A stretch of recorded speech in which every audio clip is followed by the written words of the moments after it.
Dans cette vidéo, je vais réaliser la formule qui permet d'attribuer la prime numéro 2. Je zoome. Donc la prime numéro 2, on vient d'établir la formule ensemble dans la vidéo précédente. Égale si, c'est un test. Quelle est la condition ici? Le nombre d'enfants. Je tape NOM, il suffit de taper un B supplémentaire et je vois qu'il me propose directement nombre d'enfants. Supérieur à 1.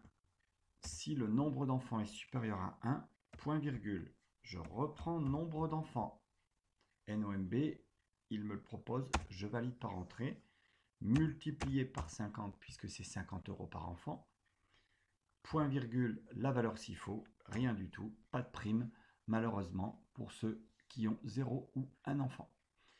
Je valide par entrée, donc je peux regarder, le premier a 2 enfants, c'est bien supérieur à 1 et il aura une prime de 100 €.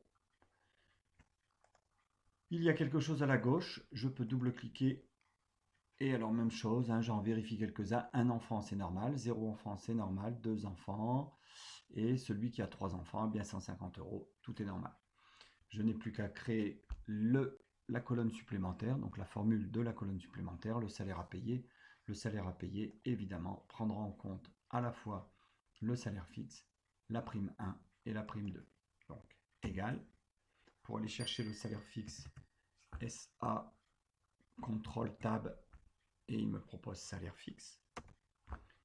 Plus la prime 1, je commence à taper PRIM, pardon, il me propose prime 1, ça tombe bien, je l'accepte.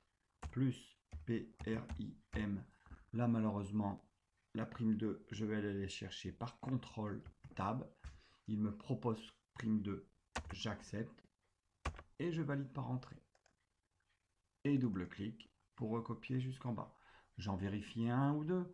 Par exemple, admettons celui-là. Celui-là. Donc il a un salaire fixe de 1300, il prime 1 de 100 € et 0 1400. Je vais par exemple vérifier celui-ci. Celui-ci, il a une prime, un salaire fixe pardon, de 1700 €.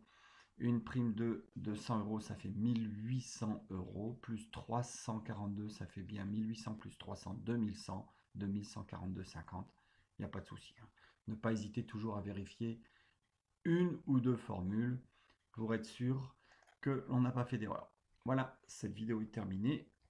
Il faut maintenant regarder la suivante, celle qui préparera la colonne appréciation.